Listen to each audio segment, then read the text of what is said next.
Почитувани граѓани, почитувани медиуми. Откако само една година е на власт криминалниот картел на СДСМ, народот пати од беда, Република Македонија е во економска стагнација. Економијата тоне, нема инвестиции, а за нови работни места не станува никаков збор. Нема ниту едно ново работно место отворено. Почитувани, Зоран Заев пред изборите ветуваше дека економијата ќе била приоритет на неговата влада, ветуваше 500 евра плата, ветуваше просечна плата 500 евра, парите да бидат назад во џебовите на граѓаните и дека ќе спречел тенденцијата на иселување на младите луѓе од државата и сето тоа како што велеше со зачувување на 400 милиони евра годишно кои се краделе од државата. Сега предлагам да погледнеме едно видео од премиерот Зоран Заев од пред изборите. 65% од овој материјал е економија. Главна задача е работни места и тоа квалитетни. Просечната плата да биде над 500 евра. Парите да ги вратиме назад кон граѓаните. Како социјалдемократи и левичари веруваме дека ќе ни ја биде државата ако народот има пари. Тоа ќе обезбеди и нивно фиксирање овде во Македонија, да ја спречиме миграцијата и дај Боже да почнеме да ги вратиме младите кадри кои што заминаа. Како ќе го правиме тоа? Директно користејќи ги домашните ресурси. Некој велат абе дали може. Презадолжена е државата или слично.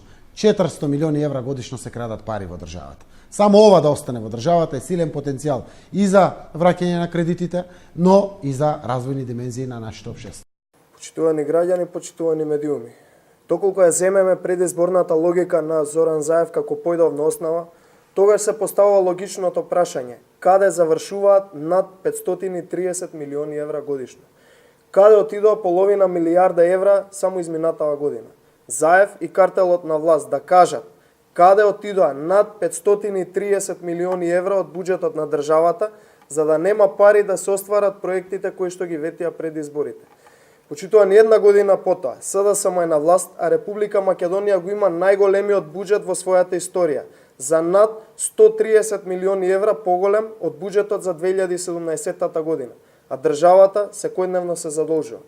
Пробиена е психолошката граница од 5 милијарди евра јавен долг и над 4 милијарди евра државно задолжување. Нема 500 евра просечна плата, нема поврат 15% на ДДВ, нема 100.000 денари плата за лекарите, нема 600 километри нов автопат, нема 12.000 денари социјална помош, односно нема ништо од она што го ветуваше СДСМ и Заев пред изборите. Нивото на реализација на капитални инвестиции во првото тримесечие за 2018 година изнесува само 7,5%. Тоа е навистина срамно и мизерно. Секојдневно, како никогаш досега ни се иселуваат граѓаните и младите и се одлеваат капацитетните мозоци од нашата држава. Почитувани, Зоран Заев ветуваше многу, а не реализира ништо. Тој свесно ги лажеше граѓаните само да се дограби до власта. Во изминатава година сите имавме можност да се подсетиме како СДСМ владее и за жал пред нас минуваат мрачните слики од транзицијата од 90-тите години. Многу лаги, многу манипулација, а работа и проекти и реализација нема.